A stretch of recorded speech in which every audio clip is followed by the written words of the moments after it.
So hello and welcome to the Expat Pod, and welcome to the shorter version, the quick 5 questions. If you haven't yet seen the full episode, it's out on YouTube, out on Spotify. Please do go listen to it or watch it. There'll be a link somewhere where my finger is now. I'm joined by Natasha, who's a French person who's lived both in the UK and America. So Natasha, I guess my first question for you is, where is your favourite place you've ever lived? It's a tie.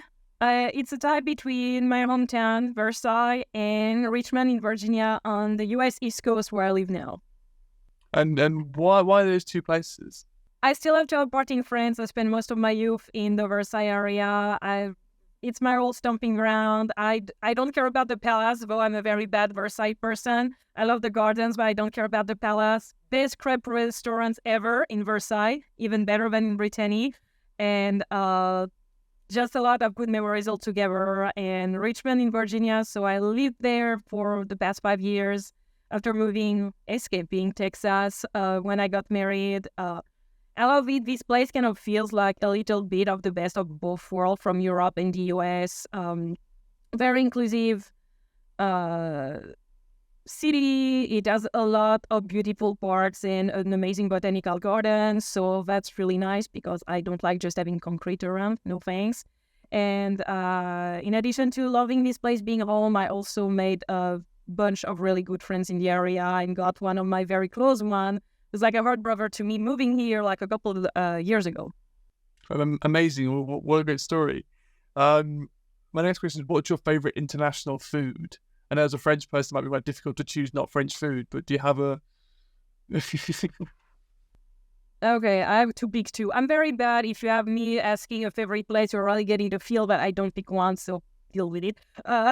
So it'd be boring otherwise. It was just one, on the right? savory side, I'm going to say a good vegetarian burger. We have 2 amazing ones in town, especially one which is the most amazing black bean patty ever. Absolutely amazing. It's a local, actually. It's a local. They have a few branches, but it's a local business. And the other is also a local business to Richmond, which is a gelato artisan that is to die for. And I went to Italy a couple times. Oh wow! I'll have to find the links for them, and we'll put about on socials for people to find and maybe go and visit if you can. What's your favourite international tradition? And it's not really a tradition, but it's kind of like any opportunity we have together, regardless of our culture, of our beliefs. Like, do we get to be together and have a good time?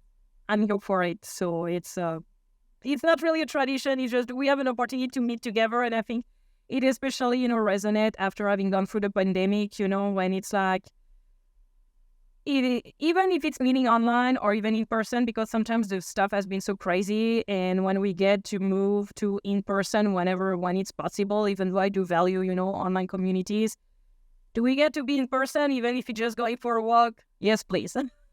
You forget how amazing things are until you miss them, and then so you gotta have them, and then it's like, oh wow, yeah, it's amazing. And then like in the UK, it was some thing where we had like a lot of stuff with the royals happening during the COVID period. And I wasn't really a royalist, but then I really enjoyed the occasion of celebrating it, because you're right, it's a big party in the street, and it's a chance to kind of have your culture, I suppose, which is quite cool. What's your favourite thing about living abroad?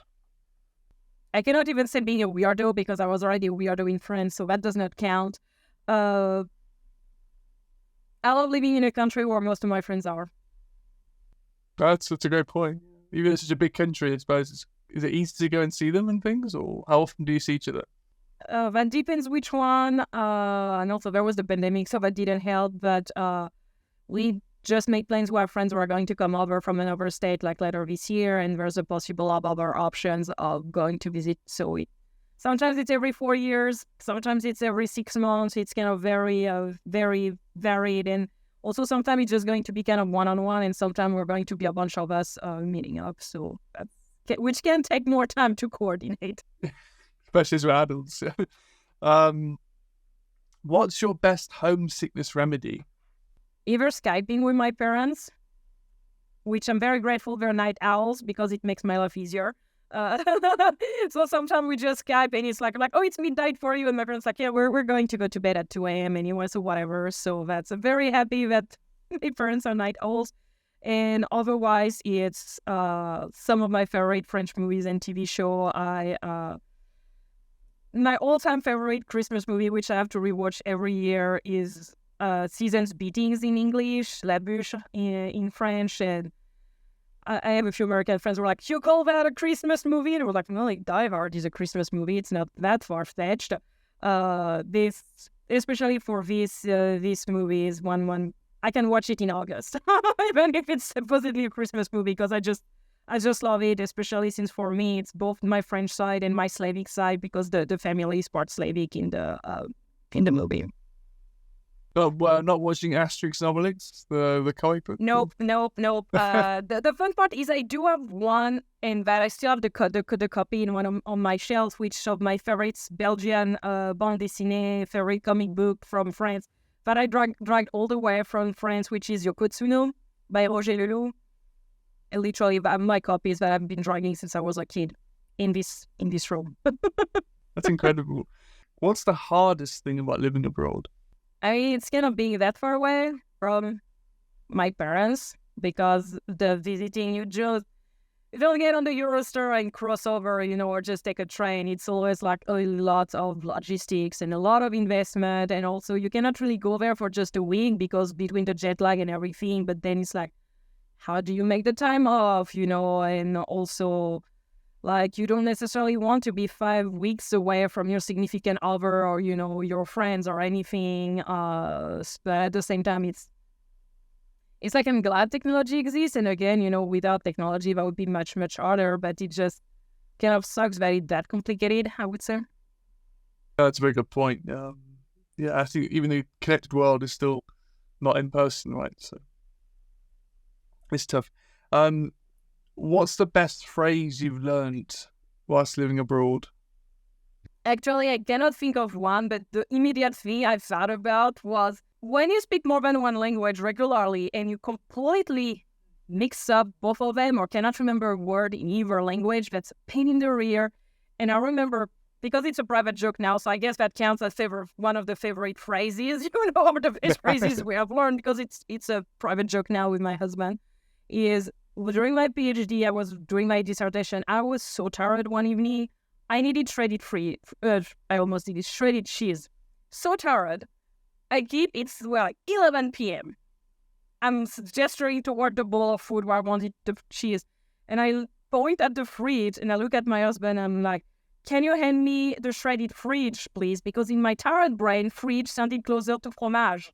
And I keep repeating it when he's like, what? And at some point he realized he gets a shredded cheese bag and he's dangling in front of me. Is that what you're meaning? And me like, and it takes me like 2 long minutes for me. Oh. So since then, I get teased. That's so funny. That's very cute. You kind of kept it going, which is fun. And you finished the PhD, which is also good. So the shredded fridge worked. The power of the shredded fridge. Nobody ever knew about it, but now they will. What was your best way of making new friends? Still online. Like I've been since I started my own business. I know that I network a lot with different people, and for example, I've made a few really good friends now through that, which started, as professional connection, and then so we're starting to be friends. That's great. Yeah, I think that's something that everyone can do as well. No matter where they are, they can always find an online community to speak with and find someone who has a similar interest to you, even if you can't find that, on your doorstep. You have like-minded people. And sometimes because you meet somebody online, they're going to be, hey, you live there. I know somebody in the same area as you. Let me connect you. And you're like, oh, okay, sweet. Yeah, it's such a great, you don't know who you're going to meet from it. Like from this podcast, I've met loads of people from all over the world and I'm like, oh yeah, I know this person lives here. That's like half an hour from where I am. Or I did a call with a guy from Nigeria who lived in Coventry, which is only half an hour from where I'm living now. And I was like, you were literally here the same time as me. We might have walked past each other. It's so funny. And yeah, it's great. So what's the best thing to do in your new hometown city? Finding the bookstores. Oh, great. Is it like, what do you search for in terms of the literature? Do you read, or is it a varied mix? It's a very mix. I read a lot. I'm loving fiction. I typically read a lot of science fiction, adult or young adult, and then on nonfiction, it's going to range from books on tarot and astrology all the way to books on storytelling and mythology, or space discovery. But yeah, finding the local bookstores and exploring any parks or botanical gardens are two things I love doing. Do you take your books that you buy from the bookstores to the botanical gardens and read them there? Is that I have done that in the past. Yes, I have done that in the past. And do you have a favorite bookstore where you live? Sorry. I do like it exists. It's not local, but I do like they're like more branches of other places. I do like that we have a really big secondhand bookstore with a lot of nerdy stuff, which is Secondhand Charles. I know it exists in multiple cities in the US, but I like our local one, and I do like me a good Barnes and Noble, which is one of the biggest bookstore chain in the US. We actually have a couple in the area. There's especially one that I used to like more, and now they've just remodeled the other one, and now I'm just like, you don't have the same selection. That's convenient. Ooh, fresh produce. Exactly. Wonderful. Now, my last question then is, what's your best expat life hack? Do your research as much as you can before going, but also don't expect to have everything, in order, because life is gonna life. And I would say that's part one. And the second one is like, if you need to talk to somebody, whoever it is, whether it's a friend or it's a professional, do it. It's completely normal. You're going to have different feels, different emotions as you go. It's part of the human experience, even in the best experience possible. So reach out to whoever you can when you need to, and it's totally normal. You're human. Yeah, life is going to life. It's one of my new favourite expressions, and one that all expats should definitely live with, or have we tattooed on their arm or something. Like, it's going to be different. It's going to not follow the straight line or the train tracks you've got out in your head. You're going to have someone's going to turn something and you go a different way. But, hey, stay curious and you'll enjoy it. Yep, very much so. And I think that it's valid for anybody, but I think we, as expats, we take that to a whole new level. Yeah, that's why people enjoy it, right? You get to experience a completely new culture, a new perspective. That's why I talk to everyone, and why I want to live abroad and love traveling, because you meet people who've got completely different lived experiences to you, and by talking to them, by sharing ideas, you get to appreciate more why there's different opposing views to what you grow up with, and you become more tolerable, I believe, in terms of why people, choose to vote in a certain way, or choose to act in a certain way, or react to certain things in different ways. And you go, I understand why you're doing that now. So where you might have angst or maybe angry at someone, like, that's so stupid, why are you doing that? And now you realize, oh, they have this reason to do it. Okay, I understand it now. That's fair enough. Or sometimes see where the problem comes from. Yeah. Sometimes, yeah. And also where my problems come from as well. Yeah, that's one thing I've learned too. I've got a lot of problems. It goes both ways, yeah. Yeah. Perfect. Well, thank you so much. And as always, if you have enjoyed the podcast, please do let us know. Please do share with your friends and family who might want to live abroad, might be living abroad, or might have lived abroad. Anyone is welcome, and hopefully we inspire people to follow the footsteps of those who've travelled before. And as always, we'll see you next time for the Expat Pod.